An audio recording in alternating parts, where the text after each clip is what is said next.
ازيكم يا حلوين؟ عاملين ايه؟ يا رب تكونوا بخير. وحشتوني جدا جدا.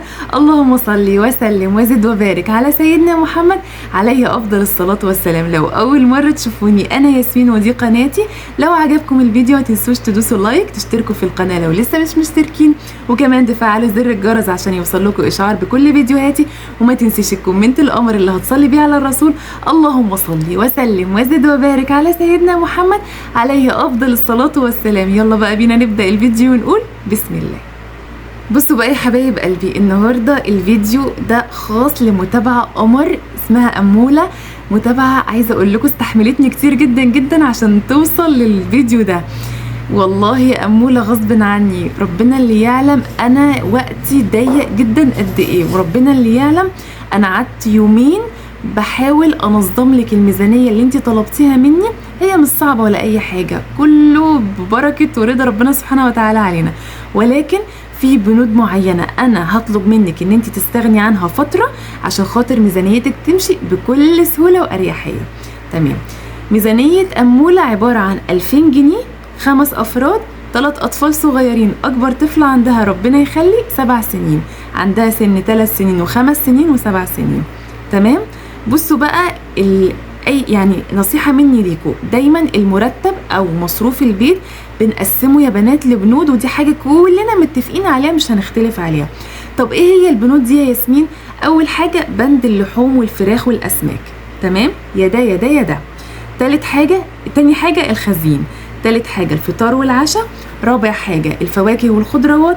خامس حاجه المنظفات. عشان نبقى متفقين، في ناس بتبقى الميزانيه بتاعتهم بتبقى الاكل والشرب بس، ولا داخله فيها بقى منظفات ولا داخله فيها اي حاجه. انت ليكي حريه الاختيار، بس هي يعني عندها كام نقطه بس نبهتني عليهم ان انا احسب حسابهم في الميزانيه. اول حاجه قالت ان عندها 3 اطفال ربنا يبارك فيهم، في طفلين في حضانه وبتدفع لهم 200 جنيه. تمام. وعندها ولد ربنا يبارك فيه يا رب بياخد درس، والدرس بيكلفها 200 جنيه بلس محتاج الشهر ده 150 جنيه كتب للميس بتاعته. طيب هنحسب كده الحسبة، 200 جنيه حضانة، 200 جنيه دروس، ادي 400 جنيه، 150 جنيه كتب الشهر ده، ادي 550 جنيه. تمام.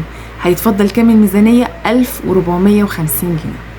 طيب بصي يا حبيبة قلبي، الميزانية مش صعبة ولا حاجة، بس طالما في بند زاد عليك الشهر ده اللي هو بند الكتب، هنضطر ان احنا الشهر ده نأجز الولاد الصغيرين اللي هو سن 3 سنين و5 سنين من الحضانة. مش هيأثر عليكي في حاجة، بالعكس انت هتوفري ال 200 جنيه اللي انت بتدفعهم للدروس، وهتديهم لابنك الكبير اللي في مرحلة ابتدائية ومحتاج للدروس، هتديله ال 150 جنيه، وهتوفري ال 50 جنيه دي على جنب تشيليها وتحطيها في المصروف بتاعك. اصبح ان انت كده مش مضغوطة، كده ابنك اتدفع له درسه، اتجاب له الكتب الضروريه ليه، وفي نفس الوقت مش هتكوني مضغوطه. يبقى 200 جنيه و150 جنيه دروس كتب، ادي 350 جنيه. اتبقى كام من ال 2000 جنيه يا قمرايا؟ 1650 جنيه. طيب هنعمل بيهم ايه؟ لا هنعمل بيهم كتير. واللي يقولك ان الفلوس دي ما بتفتحش بيت، انا اسفه يعني لا، يعني انت والله لو 1000 جنيه هتفتح بيتك، تسمي الله وطلعي الصدقة وملكيش دعوة بأي حاجة. خدي ال 1650 جنيه دول وطلعي منهم أي حاجة صدقة. والله يا بنات لو جبتي سندوتشات، لو جبتي عيش التموين البلدي وعملتي سندوتشات طعمية وزعتيهم لله صدقة. لو طلعتي 5 جنيه 10 جنيه لله صدقة. أهم حاجة استحضري النية لله، وقولي يا رب نيتي وانا بطلع الصدقه دي ان ربنا يبارك لي في بيتي وفي زوجي وفي اولادي وفي مالي وفي صحه اولادي وفي صحه زوجي وفي صحتي. كده ان شاء الله مش هتصرفي غير على الاكل والشرب بس، ولا هيبقى فيه بقى طوارئ عندك ولا صحه ولا اي حاجه. مش هتصرفي اي حاجه على اي بند من البنود دي باذن الله. تمام. طيب 1650 جنيه يا ست الكل. انا عندي في الفيديو يعني في القناه فيديو بميزانيه 400 جنيه لحوم. ايه يا ياسمين انت بتتكلمي زي 400 جنيه لحوم؟ مش لازم نجيب الشهر ده لحمه بلدي خالص. انت تقدري تقسمي 400 جنيه 200 جنيه مفروم و200 جنيه بانيه، او 200 جنيه مفروم 150 جنيه بانيه وهتجيبي ماسورتين. ماشي يا ست الكل؟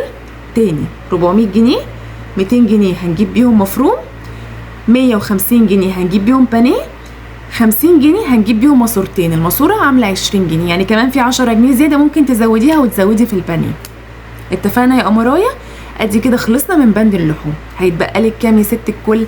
1150. لا استني، احنا 1000 قلنا 1650 هنشيل منهم 400، 1250 جنيه.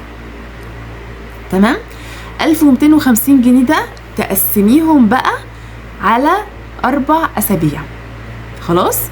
1250 يا ست الكل هتقسميهم على 4 أسابيع. ازاي الكلام اللي انت بتقوليه ده يا ياسمين؟ هنقول مع بعض كل حاجة بالتفصيل. ال 1250 جنيه دول يا بنات قبل ما نقسمهم هنشيل 50 جنيه. هنجيب بيهم ايه؟ هنجيب بيهم ب20 جنيه. تمام؟ مسحوق سايب، اللي هو مسحوق الغسيل، اللي هو السايب الباودر ده. لو غسلتك فوق اوتوماتيك هاتي ب20 جنيه، سواء فوق اوتوماتيك مش فوق اوتوماتيك هاتي ب20 جنيه مسحوق سايب. وقلنا في بند المسحوق يا بنات احنا هنفرز الهدوم اللي هي الفاتحه اللي هي مش نظيفه قوي هنحط لها كوبايه مسحوق. الهدوم اللي هي الجنس والهدوم الغامقه زي اللي انا لابساها كده هنحط عليها نص كوبايه مسحوق، لان هي بتبقى نظيفه ما فيهاش اي حاجه، يا دوبك بس عايزه تتغسل وتبقى ريحتها حلوه. تمام؟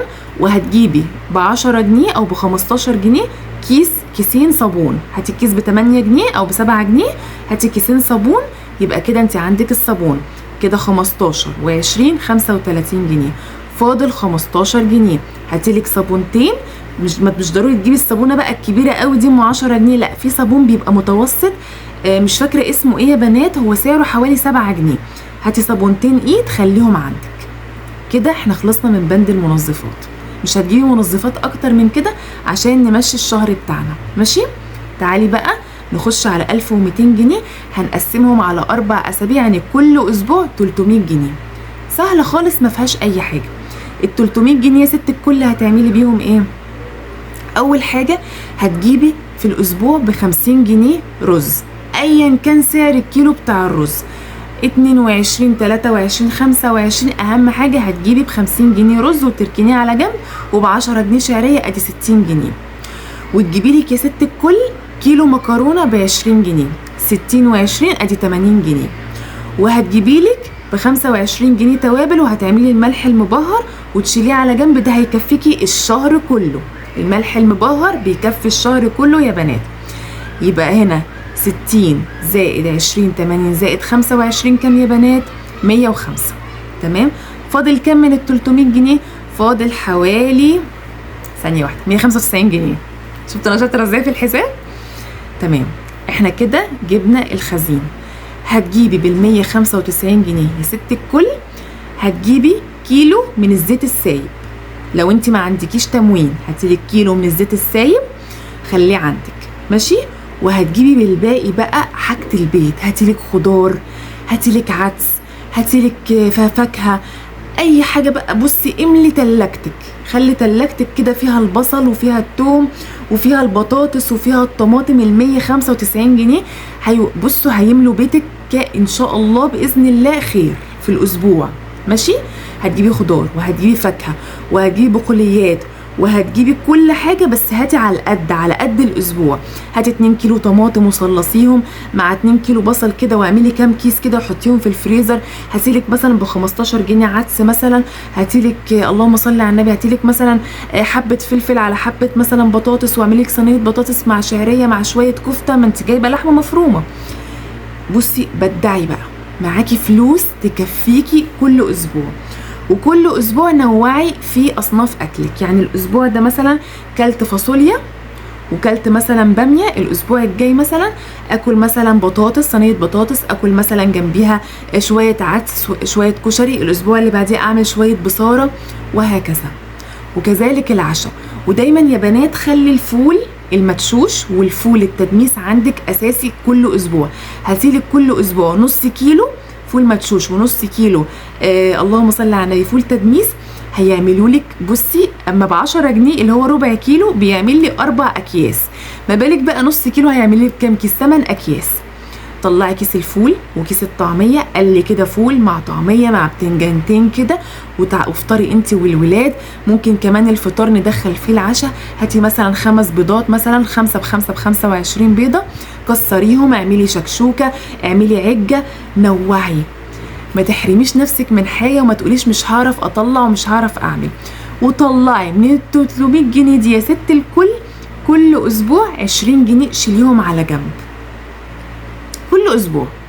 مش هقولك مثلا شيلي 50 جنيه من المصروف، لا، هقولك كل اسبوع 20 في 4 ب 80 جنيه. حوشي ال 80 جنيه دي، ما تستقليش بيهم وتقولوا ما بتعملوش حاجه، لا بيعملوا. خليهم يا ستي 25 جنيه، يبقى 100 جنيه كل شهر بتحوشيها. ده انت لو دخلتي بيها جمعيه بعد 10 شهور هيبقى معاكي 1000 جنيه تجيبيه بيهم حاجه دهب. ما تستقليش بحاجه وما تقوليش حاجه. تمام. بند بقى الحضانه. بند الحضانه بيصرف كتير جدا يا روح قلبي. اولا ولادك هيروحوا الحضانه محتاجين سندوتشات، محتاجين حاجه حلوه ومصروف، محتاجين بصي كتب وكراريس والكلام ده كله. لا، هم سنهم صغير، حطيهم كده قدامك على السفره، ذاكري لهم بنفسك. هتقولي مثلا ما بيستوعبوش مني يا ياسمين وصعب وما بعرفش اقعدهم. لا، احنا ظروفنا هنمشي على قد ظروفنا وهنستغنى عن البنود اللي بتهلك الميزانيه. وبند الحضانه ملوش اي 30 لازمه. هي الحضانه بس فايدتها ان الولد بيروح الحضانه بيتعلم ومثلا بيختلط باولاده ويبقى شخص اجتماعي والكلام ده كله. ممكن ناجل ده لحد لما الظروف تتحسن ويخش المدرسه باذن الله. لكن في الفتره الحاليه سن 3 سنين يروح الحضانه ليه؟ انا ولادي كنت بوديهم الحضانه من 5 سنين، لكن سن 3 سنين ده بدري قوي قوي. انتي قعدي في البيت او قعديها في البيت، مسكيها القلم، خليها في البدايه تشخبط، وبعد كده لما ايديها كده عضله الايد بتاعتها تقوى من الشخبطه دي وكتر الكتابه بيقوي عضله الايد عند الاطفال، ابتدي مسكيها القلم، امسكي ايديها ومشي ايديها كده، هتستجيب معاكي باذن الله. وحطي قدامها الموبايل، نزلي لها الفيديوهات بتاعه الاطفال اللي فيها بقى الموسيقى والكلام الحلو بتاع الاطفال والحروف والليسننج والساوندز والحاجات دي كلها. بصي هتفهم وهتلقط. والله العظيم الاطفال في السن ده بيلقطوا كويس جدا جدا جدا، وحاسه السمع عندهم بتبقى ما شاء الله، والتركيز بيبقى كويس قوي عندهم. فانتي شغلي لها فيديوهات ووفري فلوس الحضانه. وممكن مثلا في يوم في الاسبوع مثلا توديهم اي حديقه، تعملي اكله كده سندوتشات وتوديهم الحديقه يلعبوا ويتمرجحوا وهيختلطوا بالاطفال اللي زيهم ويبقوا اشخاص اجتماعيين. وفي نفس الوقت ما تضغطيش على ميزانيتك، ودخلي الاكلات الاقتصاديه اللي بدون لحوم. 15 يوم اعمليهم باللحوم و15 يوم تانيين اعمليهم بدون لحوم. هتقولي يا ياسمين هو ال 200 جنيه لحمه مفرومه والبانيه اللي انت بتقولي عليها هيكفوا؟ يا حبيبه قلبي هيكفوا ويوفوا. زودي بصل وزودي خضار وزودي فول صويا وبرغل وكل الحاجات دي. الكيلو لحمه مفرومه تمام هيعملوا لك 2 كيلو لحمه مفرومه، وبدعي بقى سدي بقى طول الشهر. فبصي ما تستقليش بالحاجه، سمي الله كده واستعيني بالله، ودايما اجعلي كده يعني اجعلي بيتك فيه بركه. كبري سفرتك بذكائك، بشويه سلطه، حبه بطاطس محمرين، حبه بتنجان مخلل. كبري سفرتك بذكائك. لكن والله العظيم ولادنا بياكلوا لقمتين، والصيف يا بنات ما بياكلش. الصيف حر قوي، بيبقى عايز بقى الاكلات السريعه، مثلا حته جبنه مع بطيخ، مثلا شويه مثلا بيضتين كده مقليين مع شويه عيش جنبيهم وقطعه جبنه، عايز عصاير، عايز فواكه، ما بيبقاش عايز الطبيخ والتسبيك والكلام ده كله. والله يا بنات حلة البامية قعدت عندي 5 أيام في التلاجة غضبانين عليها. كل يوم اطلع طبق صغير كده الولاد ياكلوا منه معلقتين على شوية الرز وشوية السلطة ويقولوا شبعنا. عايزين عصير بقى، عايزين فاكهة، عايزين كيك، عايزين الحاجات دي، مش قادرين ياكلوا. فحاولي كده بشطارتك وبذكائك. وعلى فكرة بصي انا مطلعه بيضتين ب10 جنيه، وهعمل لولادي عشوه خفيفه ببيضتين. والله العظيم يا بنات بيضتين اهم، هعمل لهم حاجه حلوه كده، عشوه خفيفه كده بالليل. هكترهم بالخضار وهكترهم، هبشر جزر وهبشر كوسه وهبشر بطاطس وبصل وفلفل، واعمل لهم صينيه عجه محترمه، وعندي شويه لبن في التلاجة، احط نص كوبايه لبن واحط التوابل بتاعتي، وهعمل قرصين كده عجه حلوين كده محترمين ان شاء الله. وعندي شويه خضره كمان احطهم، ونسخن كده كام رغيف كده ونتعشى وهننام ببيضتين. والله العظيم انا حطاهم هنا عشان يعني يبردوا شويه، عشان هم كانوا في التلاجة عشان ما يفرقعوش في وشي وانا بعملهم. فبصي البركه والله العظيم بترجع لبسم الله. بسم الله واستغفري كده طول ما انتي بتطبخي، وصلي على الرسول. كل ده هيزود بركه في بيتك، ويجعل طبق الرز اللي قد كده يبقى قد كده في عينين ولادك وفي عينين زوجك، وهيفيد كمان باذن الله. وهتطلعي كمان للعصافير زي ما انا بعمل. انا بحب اطلع معلقه رز كده للعصافير، دي بتبقى صدقه حلوه قوي. لو انتي مش قادره تطلعي زكاه، طلعي الصدقه دي برضو، بتبقى حلوه قوي قوي قوي. بس كده، اتمنى ان انا اكون افدتك ولو بمعلومه صغيره. لو عندك اي سؤال يا اموله اكتبي لي في الكومنتات. لايك وشير وسبسكرايب، واشوفكم على خير في فيديوهات حلوه كتير. مع السلامه.